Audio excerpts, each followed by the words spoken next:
¿Y por qué José Raúl Mulino y sistema penal acusatorio? Porque durante su administración se mantuvo en stand-by la ejecución por diversas razones, motivos y circunstancias que él en varias oportunidades planteó. El desarrollo o la ejecución de este nuevo sistema en algunas áreas del país. Hoy, ese sistema penal acusatorio se ha convertido en un embudo y ya vamos con casos que está manejando este sistema que plantean fechas de audiencia para el 2023. Ni siquiera para el 22, ya para el 23. Imagínense ustedes cuando se nos vendió este sistema penal acusatorio como la panacea, que iba a ser flexible, dinámico, oral, todo iba a ser mucho más rápido, íbamos a despejar un poco la cantidad de procesos y expedientes que habían en los tribunales. Hoy el escenario se plantea bastante parecido ya al antiguo sistema inquisitivo. Vamos a hablar con José Raúl Mulino, que tendrá sus apreciaciones al respecto para comenzar, y también vamos a hablar de política con él. Bienvenido, señor Mulino, sus impresiones.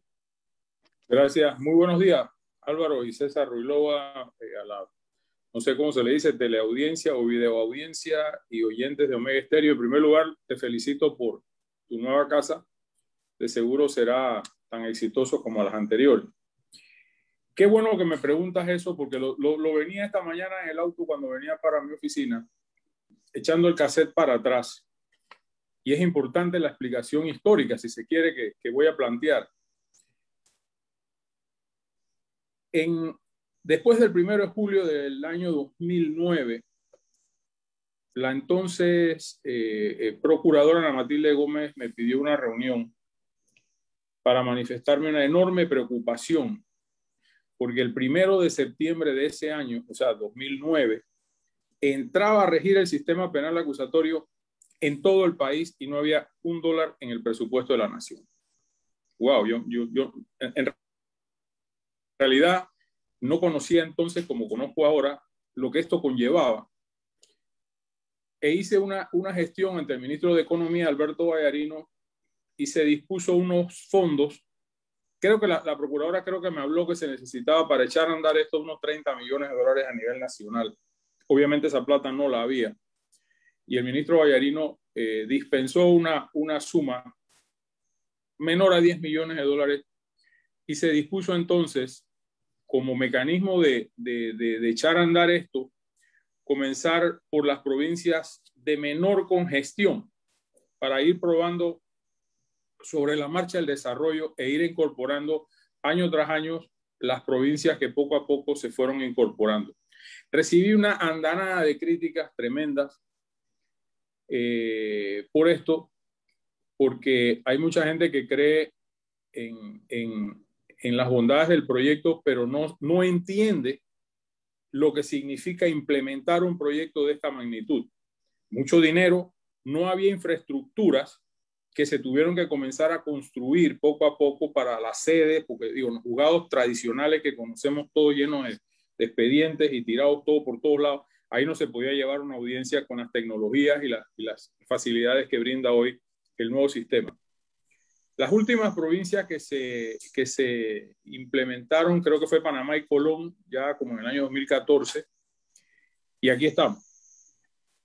8 años después, ¿qué es? Casi 8 años después, con un sistema que aparentemente, por lo que dicen los usuarios, está embotellado. Esto me lleva a mí a una reflexión. En primer lugar, yo quiero dejar claro que yo no soy abogado penalista y aunque coopero y ayudo en las estrategias, en la firma de abogado de mis hijos, con algunos penalistas también en algunos casos, pues digo, no estoy litigando, pero sí comprendo el sistema perfectamente. Yo creo que aquí hay un problema, no es solo de presupuesto, sino de organización judicial. Si tú estás viendo que en el camino las audiencias se te están llenando. Yo te pongo un caso. Para practicar una prueba en un celular, extraer documentos de un celular en un proceso penal en el que participo, la fijaron para septiembre de este año y la fijaron en noviembre del año pasado. o sea, casi 11 meses, 10 meses después para sacar una información de un celular como una prueba en el proceso. Por supuesto, no hay audiencia de nada hasta que todo ese proceso no se lleve a cabo. Y esa audiencia, esa prueba no era en Panamá, era en el interior del país. Creo yo que aquí lo que está faltando es un poquito, y lo digo sin ningún conocimiento de causa, pero lo intuyo, un poquito de organización administrativa. Y esto me lleva a una opinión que fue introducida por allá en el año 1999 en el programa de gobierno de Alberto Vallarino que me honré en presidir con el doctor Ricardo Arias Calderón. La necesidad que a través de una reforma judicial, yo diría que hasta constitucional, se crea o se cree lo que nosotros en aquel momento denominamos una oficina de administración judicial, para quitarle a los jueces y magistrados y fiscales la tarea de manejar su presupuesto y que sea una oficina de administradores, así como hay oficinas de gerentes, una oficina de gerentes judiciales que administren los presupuestos del órgano judicial y que puedan distribuir mejor las cargas, sacando, por supuesto, a todos los que son los operadores de justicia, como lo llaman hoy día, de la engorrosa tarea y no muy bien administrada por los abogados. Los abogados no somos buenos administradores, de tener que administrar la minucia de un presupuesto. Yo creo que hoy día, viendo las quejas nacionales de embotellamiento del proceso, definitivamente pareciera que faltan recursos, pareciera que falta una expansión de capacidades. Uno ve las tomas que todos los días vemos, por ejemplo, en Plaza Ágora, que ahí eso parece una estación de tren, ¿no? La cantidad de gente entrando y saliendo de distintas audiencias, y hay actividad dentro del proceso. No cabe duda que si tú me pones a comparar hoy el proceso inquisitivo, que además de manipulable y manipulado como fue una desgracia, este es un mejor proceso. Sobre todo tiene un concepto que a mi juicio es muy importante, que es la transparencia en cuanto a la oralidad del mismo, la audiencia. Es uno de los principios del sistema penal acusatorio, es la oralidad.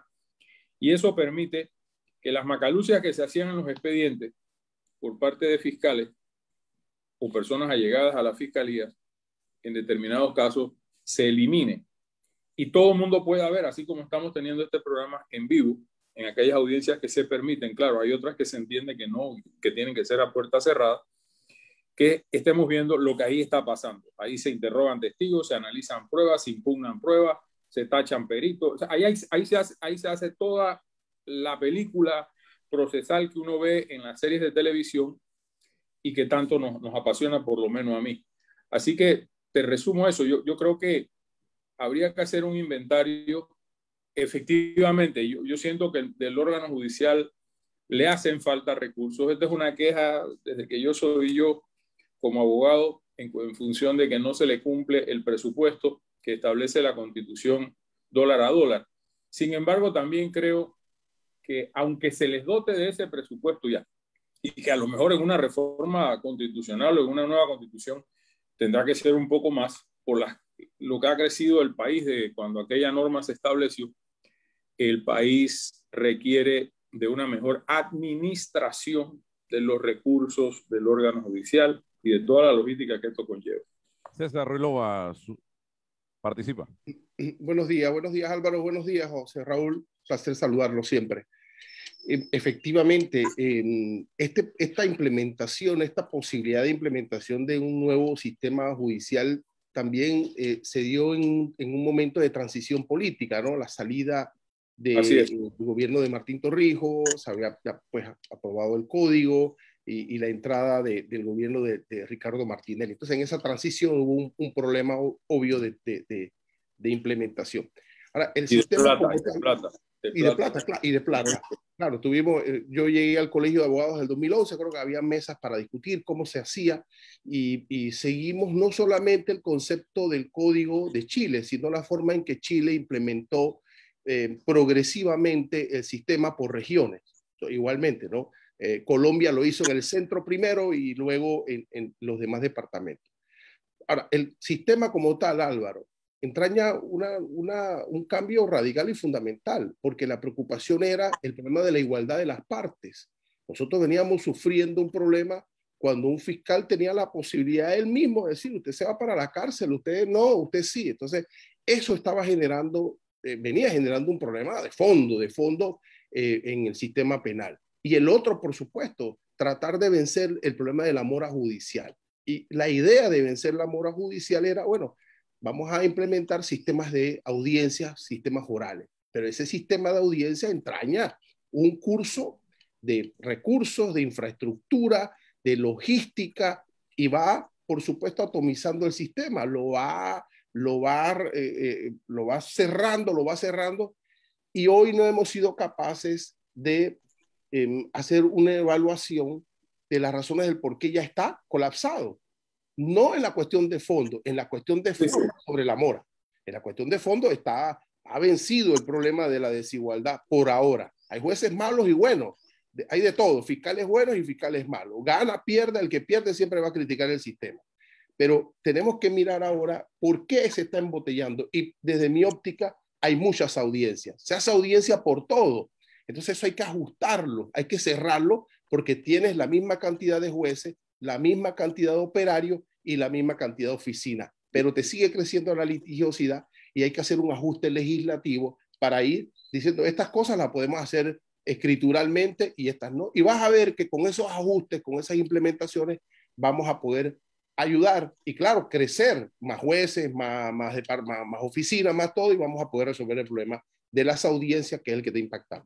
Yo te digo algo y te comento también algo que es anecdótico, pero que me pasó.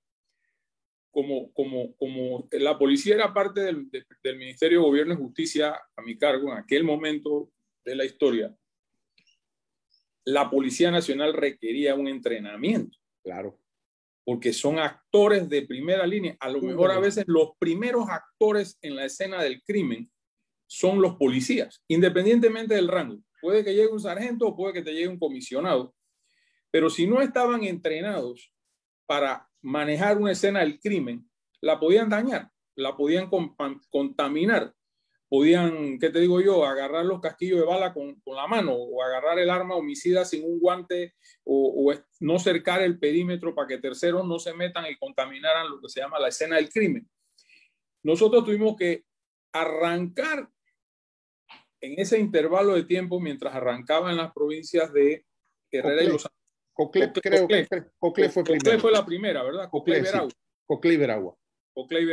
El segundo distrito judicial, sí. A entrenar policías en una carrera contra el tiempo, y logramos, creo, si mi memoria no me falla, entrenar unas 8,000 unidades geográficamente distribuidas para seguir, y después hoy día yo creo que están todo policía, a lo mejor en las academias les enseñan esto y ojalá lo hagan, porque digo, es parte de su trabajo todos los días y cada vez más tener que enfrentarse a escenas de crímenes o de delitos que ellos tienen que saber cómo manejarla para que no se vicie el proceso después con nulidades, etcétera.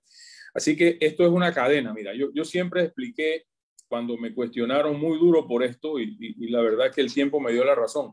Esto es una cadena en donde si falla un eslabón, se rompe todo.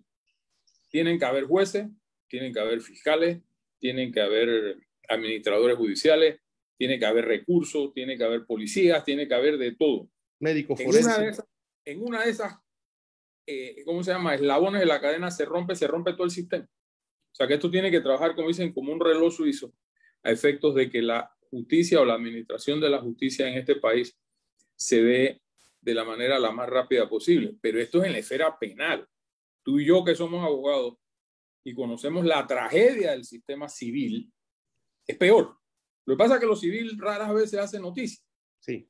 Pero lo civil, meterse en un proceso ordinario, vamos a decir el tradicional, la tradicional demanda ordinaria por mayor cuantía. Yo te aseguro a ti que hoy día un proceso ordinario de mayor cuantía, de cierta complejidad, no demora menos de 15 a 20 años en salir en la última etapa, que sería una casación si le procede. ¿Y qué decirte de las aperturas a prueba de las prácticas de prueba muchas veces te demoran. Digo, a mí me ha pasado en casos que vemos aquí en la oficina, procesos que han demorado 6, 7 y hasta 8 años para abrir a prueba, ¿no? Entonces, en la justicia civil, por eso es que muchas de lo que llaman la justicia de ricos, ¿no? Las empresas con contratos importantes y grandes recurren a las cámaras de arbitraje porque es una justicia cara. Claro, no sí. cabe duda que es cara, pero digo, lo que ha involucrado en contratos de gran envergadura, en caso de política, para quedar sometidos a la justicia ordinaria, es infame, ¿no? Es infame por decirlo menos. Entonces, tenemos que ver también qué está pasando en la justicia civil, en la justicia administrativa. ¿Cuánto toma hoy día un proceso administrativo normal? ¿Cuánto toma decidir una acción de ilegalidad o de plena jurisdicción al tribunal, la sala tercera de lo contencioso administrativo? Años.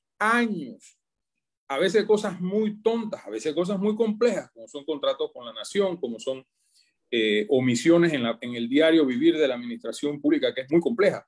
Pero igualmente, nosotros necesitamos paralelamente para la administración y para el sistema civil, lo administrativo y lo civil, una estructura que no sea la que tenemos. Darle oralidad al sistema civil sería muy útil, así como también al contencioso administrativo, que es quizás, y lo digo a mi juicio, la rama del derecho más árida, por lo menos para mí, que existe y más delicada. Sobre todo, ¿por qué?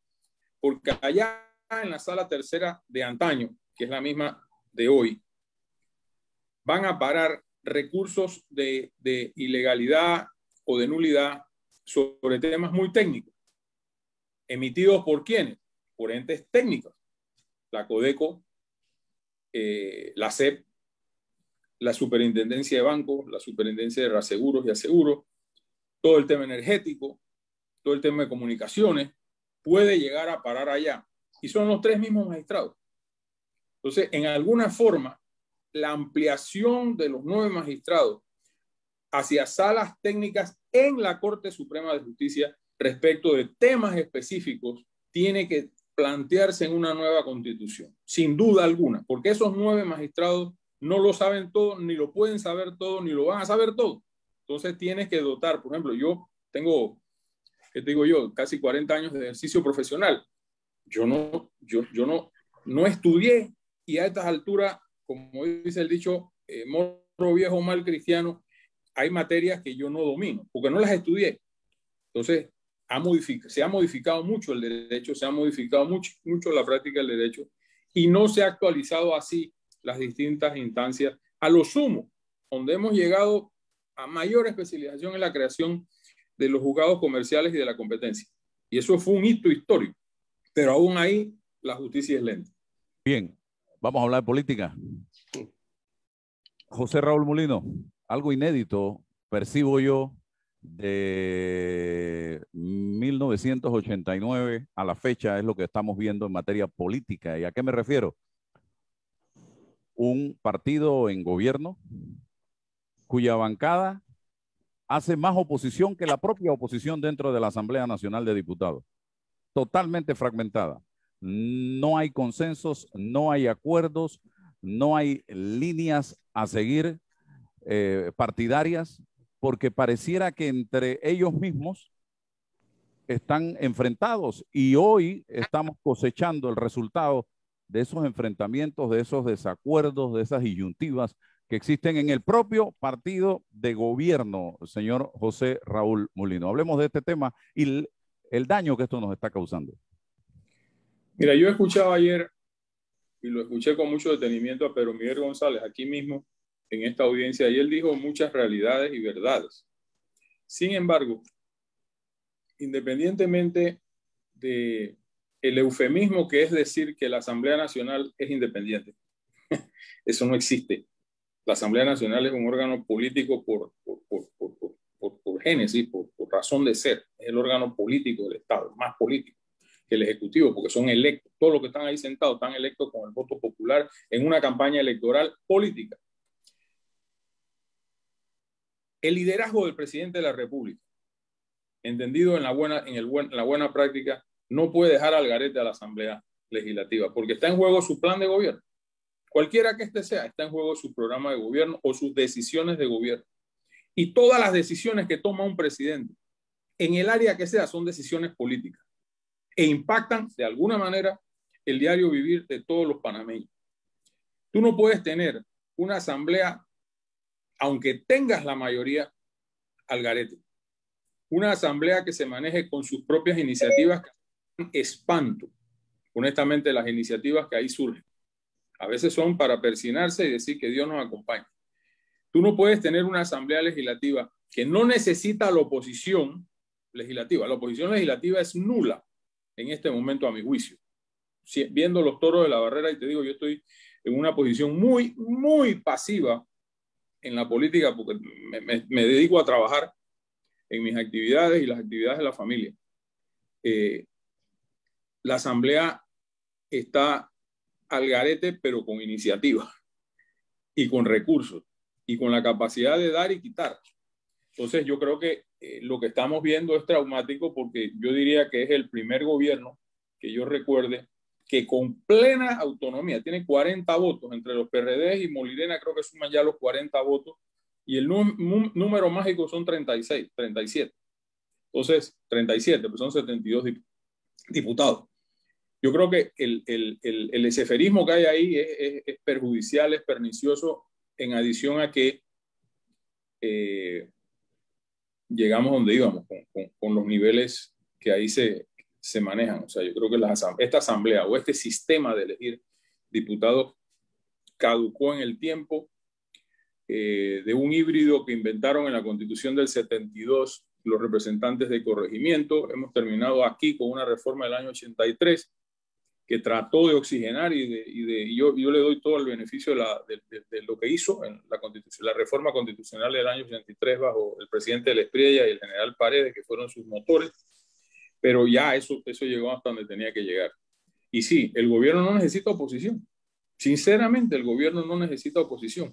Y te lo dice alguien que no es PRD, que no votó por Nito Cortizo, pero que le di públicamente en los días previos a asumir el poder el apoyo de ciudadano, el apoyo ciudadano a decir, señor, usted está agarrando un desbarajuste, móntese en esa estructura, en ese apoyo, ganó con el 33%, que no es la gran cosa tampoco, va a requerir consensos, va a requerir unir al país, va a requerir establecer mecanismos de diálogo efectivos, no las entelequias y las mesas estas que no van a ningún lado, que las tenemos montadas todas las tardes, sino va a requerir...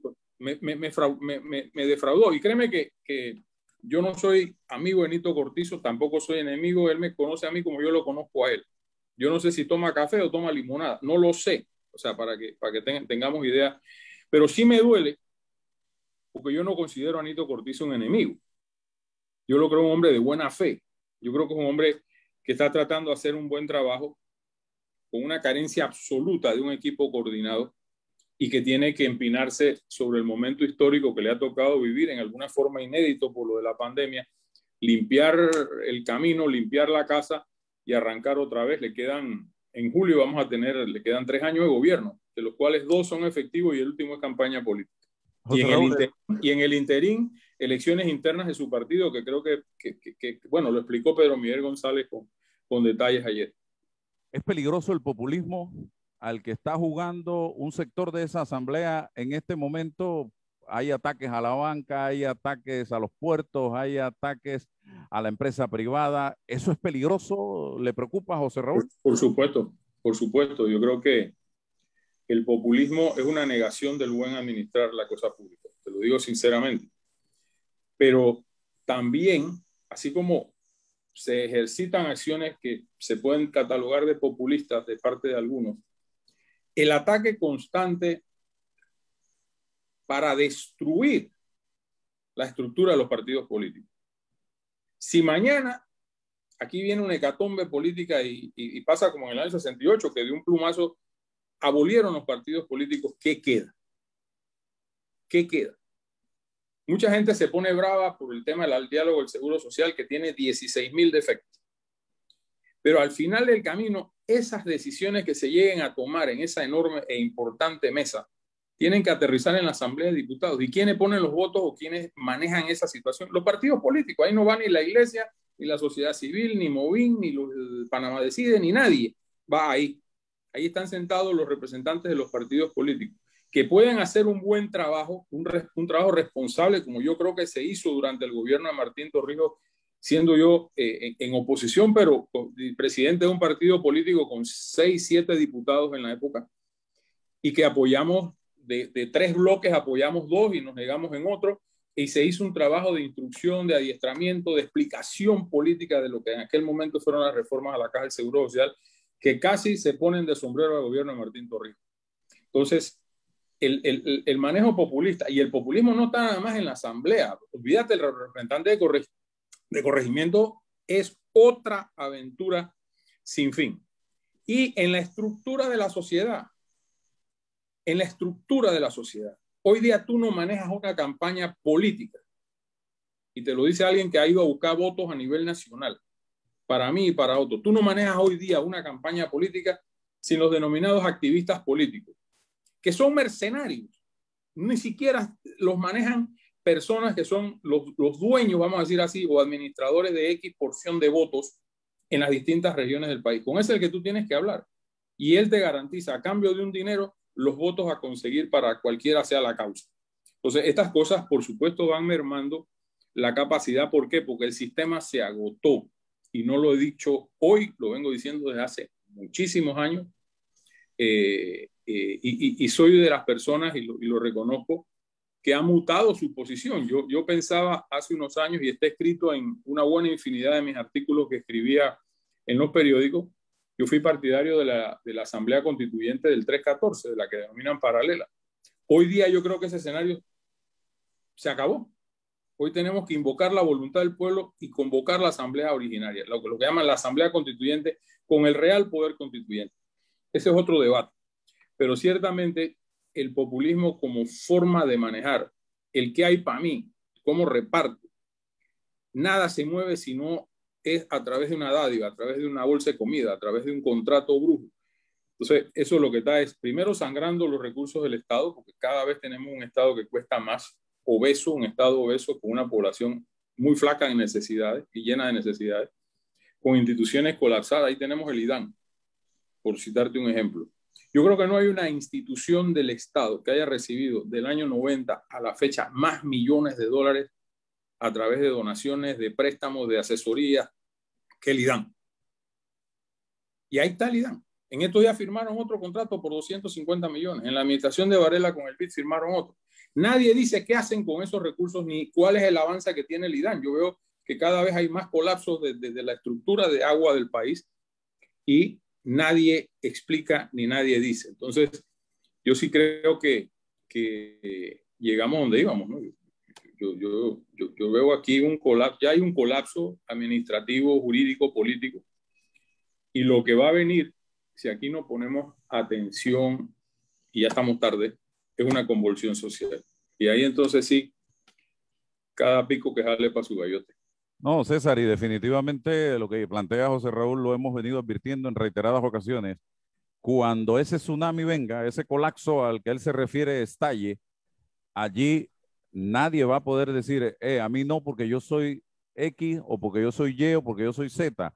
Eso arrasa todo el mundo y lo vemos venir y no va a haber manera de detenerlo cuando ya esté encima de nosotros. Todavía estamos a tiempo de frenarlo con decisiones coherentes, con consensos, con diálogo, pero se nos está agotando el tiempo. César Ruelova. Que no tenemos institucionalidad para resolver ningún problema inmediato, Álvaro. Ahora, le quería preguntarle a José Raúl, que él está claro con los números generales, un desempleo de 20%, una caída del Producto Interno Bruto de 18%, toda una catombe económica producto del contexto de pandemia y todas las malas decisiones que hemos tomado. Sistema político está colapsado, está reconocido, no tenemos institucionalidad. Don José, ¿qué lo motiva a mantenerse en la política, aunque nos haya dicho que se mantiene en un grado de pasividad? ¿Cuáles son los motores que lo motivan a mantenerse? Yo creo que es la etapa en la vida que uno se encuentra, ¿no? Estoy en un momento de mi vida semi-retirado, con todos mis hijos hechos, gracias a Dios, y bien educados, con mi casa paga, que es bien importante, y con otras actividades que no necesariamente giran alrededor del ejercicio del derecho, que me fascina, y vengo a mi oficina todos los días, de lunes a jueves. Los viernes no vengo. Pero es importante destacar algo. Yo he vivido en partidos políticos, fui presidente de 2. Tengo gente, participé en una primaria presidencial de un partido que saqué 30%, número redondo, de la membresía total de partido en una votación contra toda esperanza y contra toda la plata de la planilla 172 de la Asamblea. Y las consecuencias las estamos viendo hoy día. Muchísima gente me sigue. Yo hice una consulta a nivel nacional con líderes de mi grupo y en alguna forma han solicitado que esté allí. Yo tengo una visión muy clara de lo que representa eso y tampoco soy ni voy a ser una persona eternizada en la política. Yo tengo 3 nietos y ojalá vengan más. Quiero dedicarme una vida, los años que me queden por vivir, como dice la canción, que sean más sosegados de los que he tenido, que he pagado precios altísimos en todo el sentido de la palabra por la vida política, en todo el sentido de la palabra. He pagado precios impresionantemente altos en lo económico, en lo afectivo, en el costo familiar, o sea, he tenido de todo en mi vida. Y quiero vivir más tranquilo. ¿Qué me motiva? Que creo que tengo todavía un hálito de deseo de empujar esto. Pero en la buena manera. Yo te digo, las elecciones del 2024 van a plantear, cualquiera sean los candidatos, una enorme reflexión nacional respecto de qué queremos hacer.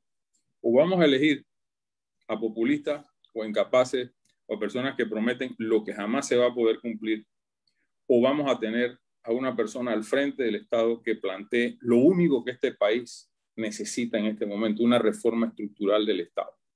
Yo no creo que vamos a llegar a esa reforma antes del 2024.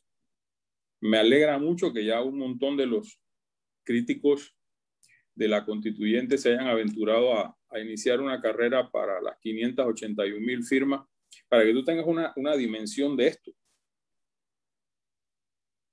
Conseguir 581,000 firmas es el equivalente a hacer 16 o 17 partidos políticos en 6 meses. Si ese grupo hace eso, ese es el grupo que va a ganar las elecciones en el 2024, porque armó 17 partidos. Sin libros y sin libros ahora. El sistema es un poco complicado. Estuve viendo la opinión de los magistrados y en alguna forma la comparto. No puede ser que todos los que tengamos un celular tenemos acceso a eso.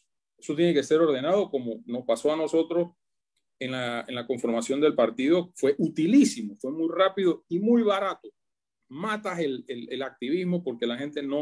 O sea, tú llegas donde la persona para que se inscriba y es mucho más sencillo, más rápido y más tecnológico. Pero volviendo al tema, yo siento que ese ejercicio, por más buena fe que tenga, que no tengo por qué cuestionarlo, no va a arribar a ningún puerto seguro. O por lo menos seguro en el sentido de lograr las 581,000 firmas. Eso cuesta montañas de dinero. Montañas de dinero, y lo van a descubrir todos estos santurrones de la política que están enfrascados ahora por primera vez en aventurarse en una misión de ir a conseguir firmas, que es el equivalente de ir a conseguir votos, porque aquí estás vendiendo una constituyente y cuando pides votos estás vendiendo un candidato. Se van a enfrentar con todo lo que te mencioné hace un momento, de los activistas representados en esos manejadores que le van a decir, bueno, yo te inscribo 200 por semana a $10 la inscripción y te traigo a la gente y muevo la cuestión con la herramienta tecnológica, etcétera. Se van a encontrar ahí los que no se han encontrado en su vida del ejercicio político con lo duro que es ir a la gente, bajar a la base, bajar al pueblo, bajar a pedir votos o bajar a pedir firmas.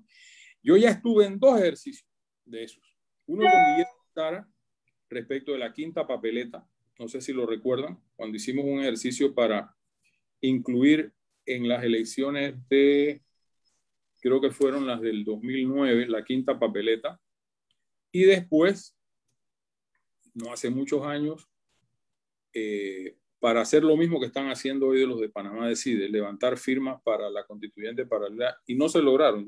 Yo no recuerdo la cifra, pero creo que no se llegaron a 200.000 firmas. Has incluido, José Raúl, pero has incluido en tu análisis la posibilidad de que en esta ocasión hay dos partidos políticos con una alta membresía. Si esos partidos políticos, panameñista y Cambio Democrático, mueven su membresía, ahí hay un hándicap que hace posible esa idea. ¿O no te parece? Ustedes se acuerdan la matemática de Baldor, ¿no? Por supuesto. Temidía y Macorrosa decían que tenían la elección porque tenían los votos de los inscritos. Los votos de los inscritos es tan difícil de agarrar como el agua entre los dedos. Eso no hay tal realidad. Okay. Si tú te vas ahora, por las razones que sea, todos nos hemos inscrito en partidos políticos, pero no todos reaccionamos igual a la petición de la dirigencia de los partidos de hacer o no hacer alguna cosa. Eso no funciona así. Te lo dice alguien que tiene canas en exceso y muchas de ellas sacadas de la vida política en el alto manejo de la misma, a nivel de partidos, a nivel de gobierno, a nivel de Estado desde 1990. ¿Y cómo convencer a la membresía, José Raúl, de la importancia de una nueva constitución? Cuando la gente de la constitución no le da el valor a... No la membresía, hay que convencer al país. O sea, la constituyente no se come. Vamos a empezar por ahí. En la constituyente, muchos de los que la han criticado dicen que eso no va a resolver los problemas del país. Bueno, es cierto en gran medida, pero no es menos cierto que la razón es porque acabaría de meterle un tiro a la economía o porque la situación está muy complicada, no hay que hacerla. Y cuando está buena tampoco es bueno hacerla porque está buena, y cuando está mala tampoco es bueno hacerla porque está mala. Yo creo que todos, directa o indirectamente, estamos sufriendo el colapso absoluto e innegable del sistema jurídico político de este país. Todos, políticos o no políticos, sacerdotes o ateos. Aquí estamos sufriendo todos lo que este país significa hoy día, que es un tranque total a nivel de la institución, del ministerio, del trámite, de la justicia, de lo que tú quieras. Si bien es cierto que la constituyente no va a poner medicinas en el seguro social ni va a salvar el sistema IBM, no es menos cierto que por lo menos le va a dar a este país la esperanza de hacer un ejercicio ciudadano amplio, abierto, un debate importante. Yo me he leído las actas y la historia de la constitución, de la constituyente que convocó el presidente de la Guardia en el año 45 y que desembocó en una de las mejores o en la mejor constitución que hemos tenido en este país. Y ciertamente te permite elevar en esa asamblea constituyente triunfó en cantidad de números de constituyentes el partido del difunto Francisco Arias Paredes, pero también tenía a nivel nacional representantes de sectores que no eran políticos partidistas. Y si uno lee esas actas, definitivamente encuentras debates intrincados que son tan vigentes hoy como eran ayer. A mí me sorprendió muchísimo, por ejemplo, el tema de la administración de justicia, que se llegó a plantear en esos debates que para ser magistrado de la Corte no se necesitaba ser abogado. Por ejemplo, eso fue un debate, ¿no? Eso fue un debate. Que tengan o no razón, el debate se planteó. El tema de la obediencia debida en la policía de ese entonces también fue planteado. La estructuración de los órganos del Estado fue planteada. Y sacamos y además tuvimos una participación de lujo de la mujer panameña a través de varias constituyentes, damas, que se lucieron y dieron el primer paso a participar en política con plenos derechos, lo cual yo creo que fue una gran cosa. Definitivamente no podemos pretender, y no debe ser así, ni tiene que ser así, que una asamblea constituyente convocada en función del artículo 2 de la Constitución vaya a permitir que los actuales diputados sean constituyentes. Yo creo que eso tiene que llevar un liderazgo único del presidente de la República, como pasó en aquel momento, que convocaron a 3 ilustres juristas para hacer un proyecto de constitución, y más del 90% de aquel proyecto que hizo Ricardo J. Alfaro, el doctor Chiari y el doctor Moscote fue aprobada en la Constitución. Y por otro lado, yo les quiero plantear nada más una pregunta. Si nosotros elegimos hoy y allanamos todo este camino, para hacer una paralela, meses más o meses menos son 2 años. ¿Ok? 2 años, para cumplir con los tiempos que establece la propia Constitución en la que se han metido. Estamos en el año 2023 para convocar un referéndum a meses de la elección general. Yo quiero saber quién gana un referéndum popular en ese momento respecto de un tema que a lo mejor ha sido polémico y mal manejado. O sea, que son cosas que en la vida práctica de la política no van a funcionar. No es que uno quiera ser pitonizo de la política, no, es que la experiencia que uno tiene te dice cuándo por ahí te vas a estrellar. Y este es un camino seguro a la estrellada política. Y de paso someter al país a un estrés que no se merece, y menos en estas circunstancias. Obviamente, una convocatoria sobre el artículo 2 es importante. La tiene que hacer el presidente, salvo que pase o emerja producto de una convulsión político-social y entonces sí a correr lo que pueden correr.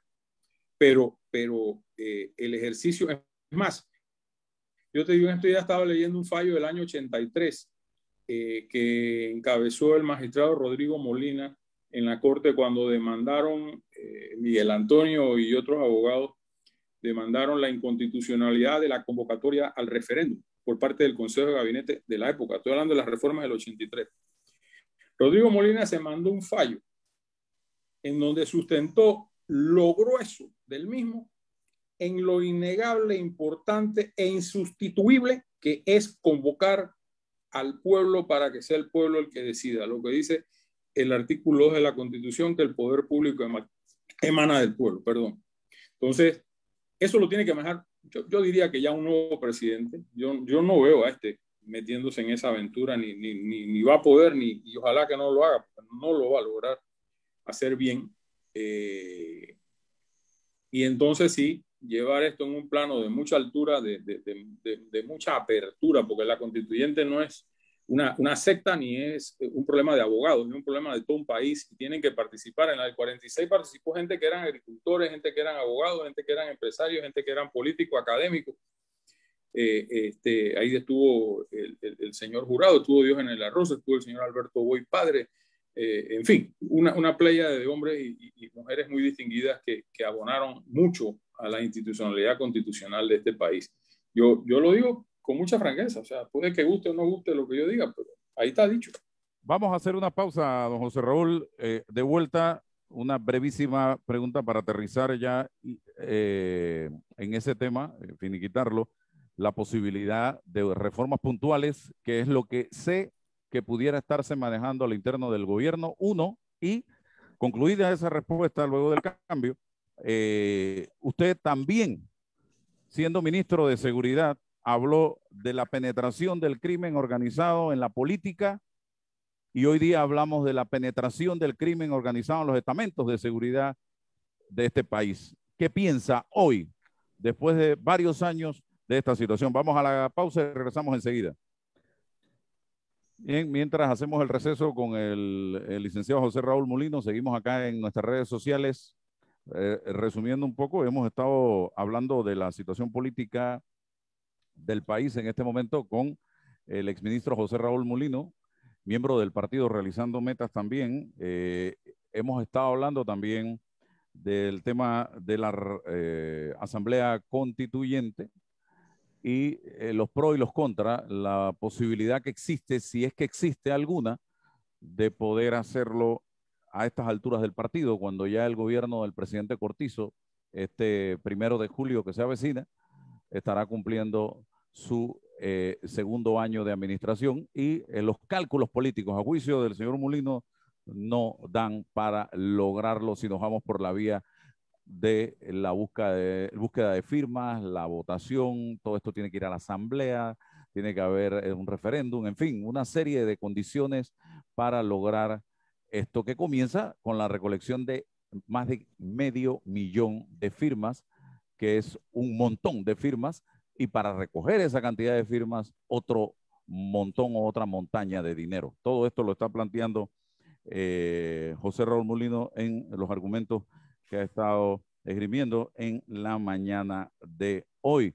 También hemos hablado de la situación que se está dando, la falta de coordinación entre el Ejecutivo, el presidente del gobierno, el señor Cortizo, y su bancada en la Asamblea Nacional de Diputados, que tiene cerca de 40 votos o quizás más votos hoy día dentro de la Asamblea. No hay una coordinación, no hay coherencia y se necesita para poder echar adelante un país en las condiciones normales. Ahora, en estas condiciones en que nos encontramos, estimados amigos que nos están sintonizando en este momento, aún más necesario ese diálogo, ese consenso entre la bancada de gobierno y quienes forman parte de ella y el presidente de la República. También hablar de la independencia de la Asamblea, eso evidentemente como que no va. Es uno de los planteamientos que hace, porque tiene que haber algún grado de coordinación, evidentemente, entre el legislativo y el ejecutivo. Estamos hablando de esto hoy, señoras y señores, con el dirigente político José Raúl Mulino. Así que en breve vamos a conocer su opinión sobre una eventual reforma a la Constitución puntual, como también lo contempla la propia Constitución, entre una de las formas de reformarla. Y la otra pregunta, que ya es un poco más compleja, y es lo que él mismo advirtió siendo ministro de Estado. Ahí están los recortes de periódicos y están los archivos de radio y televisión cuando él hablaba de el crimen organizado en la política. Y hoy día estamos hablando de que incluso altos comisionados de la policía están metidos en estas redes criminales. Ya estamos de vuelta en Omega Estéreo. Dejamos sobre el tintero una breve y la otra para ampliar un poquito más dentro del poco tiempo que nos queda. Adelante, señor Mulino. Voy con la más fácil. Las reformas puntuales fueron acariciadas durante la campaña y se trataron de hacer. Otra vez, el presidente cogió el paquete de las reformas puntuales que hicieron no sé cuáles gremios, la Cámara de Comercio lideraba mucho el tema, y las tiró a la Asamblea, allá, sin ninguna conducción política. Y todos sabemos, porque fue hace poquito, no hace 10 años, fue hace poco, lo que allí pasó. Como eso tiene que ir un debate donde el pleno es soberano, entre comillas, cada quien sacó su cuchara y se sirvió con la forma más ancha posible la oportunidad de inmortalizar sus criterios y sus deseos en la Constitución política, y el mismo presidente, como jefe de gobierno, tuvo que retirar las famosas reformas puntuales. Yo creo que eso no tiene ningún viso de posibilidad y sería otra irresponsabilidad, porque no hay reformas puntuales que no se deba hacer o no se tenga que hacer en la Asamblea. Eso no se va a hacer en la Cámara de Comercio y después hacen un conciliábulo con la Comisión Ecuménica Nacional y se aprueban. Tienen que ir a la Asamblea. Y después que va a la Asamblea tiene que ir un referéndum. Y vuelvo a lo mismo. ¿Quién gana un referéndum dentro de 2 años sobre una reforma puntual? Es un absurdo político de principio a fin y no le veo ningún sentido, aunque a lo mejor pudiera ser una fórmula, pero yo no lo veo viable, políticamente viable. En política hay una cosa que aprendí desde bien temprano. Cuando tú tienes los votos, la cosa se hace, y cuando no tienes los votos, no se hace. La posibilidad de contar con el aval del voto popular o interno en un partido es lo que define si tú metes una iniciativa o no la metes. Entonces, en este caso hay que preguntar, ¿tenemos los votos para esto? No, pues no va. Ya, es una decisión política, pero realista. No vamos a aventurar al país otra vez a un debate con los mismos actores, porque es esta asamblea, no hay otra, es esta asamblea que volverán a hacer lo que ya intentaron hacer y que tuvo el mismo gobierno que plancharlo ante la presión nacional de que eso era un despropósito, aquellos esfuerzos que se hicieron. El otro tema que planteas, el tiempo me dio la razón. Cuando yo lo dije, me cayó medio mundo encima que tenía que demostrar, que probar, que denunciar. Mire, yo hice aquella advertencia porque era el manejo de información que en ese momento tenía muy difícil. En un mapa que se hizo sobre todo por la Dirección de Inteligencia Policial con el Ministerio Público en función de lo que ellos en materia de inteligencia y en materia de investigación judicial habían logrado determinar. Y se puso en ese mapa las banderitas de los sectores del país donde se podían dar situaciones de narcopolítica. Al poquito, mira, yo cité a todos los candidatos a la presidencia a mi despacho. Fueron Juan Carlos Navarro y José Domingo Arias. Varela, por supuesto, no fue. Y les mostré este mapa político dentro de la más hermética de la confidencialidad para que se dieran cuenta que yo no estaba inventando. Terminamos esas dos reuniones. A las pocas semanas mataron al primero en San Miguelito, en una contienda interna del PRD, y después mataron al segundo dirigente vinculado a una candidata del PRD en aquel momento, el esposo, y lo mataron a tiros en un restaurante, hecho público y notorio. No estoy en esto faltando a la verdad. Después de eso, hemos venido teniendo incidentes no tan aislados ni tan distantes de personal de diputados que han sido apresados con millones de dólares en los carros, de personas vinculadas a la Asamblea que han sido asesinados. El caso de el diputado Yoyi Vergara hace unos meses por allá por Chepo, Pacora creo que fue. La vinculación de miembros de la Policía Nacional y de los otros dos estamentos que también los ha habido vinculados al tráfico y al apoyo logístico con los carteles de droga. Mira, Álvaro, el país en sus costas está abierto. Varela me pudo meter preso a mí por los radares, con el aplauso y el aval de muchos de los que participaron en esa barbaridad. Perfecto. Me metió preso 6 meses. Destruyó un proyecto. Y ahí están las costas abiertas al narcotráfico. Yo soy el primero en que me alarmo cuando yo veo las noticias, que aquí cada 2 o 3 días cogen por lo menos 1 tonelada de droga en los distintos sectores. Eso es una barbaridad. El negocio era no dejar pasar la droga, no ganarnos el Oscar al mejor recolector de drogas del mundo, que en efecto tenemos que estar como en el segundo lugar de acuerdo a la UNODC, pero las costas nuestras están desprotegidas. Yo siento, y lo digo como una crítica o una recomendación saludable, de que Panamá tiene que tener la policía, el ministro de Seguridad, yo lo haría si fuera ministro de Seguridad, implementar ya un sistema de vetting, un sistema de inspección.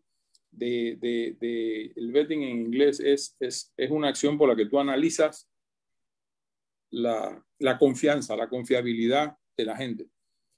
Y lo haría cada 3 meses, sobre todo en los jefes de zona. Pero más aún, lo haría respecto de cada uno de los jefes de zona costera, porque ahí es donde está el detalle. El narco compra la línea costera en sus estructuras de policía, aeronaval, Senafrón, alcaldes y representantes, para tener el apoyo político, el apoyo logístico, el apoyo de lo que sea. Entonces, eso hay que hacerlo. ¿Cómo se hace? Hombre, con el apoyo nuestro. Yo creo que el Panamá tiene recursos ya, tiene la experiencia. Y si no, pedir apoyo a países amigos, Estados Unidos y Colombia, por ejemplo, Israel. O sea, tenemos las relaciones para poderlo hacer. Inglaterra, Francia, tenemos esa intercomunicación en materia de inteligencia que a lo mejor hoy es día más grande de la que yo tuve, y la posibilidad de hacerlo. ¿Por qué no se hace? No me preguntes. No me preguntes. No lo sé y no lo puedo responder. Pero hay plata de droga corriendo a manos llenas en este país. Porque esa droga que se decomisa, ayer oía a alguien, no recuerdo si fue a un comisionado o alguien que hablaba de que eso representa el 30% de lo que está pasando. O sea, imagínate si tú coges, vamos a decir, el último cargamento, 1.500, número redondo, 1.500 paquetes de droga son 2 toneladas. Si eso es el 30% de lo que está pasando, que no pueden agarrar.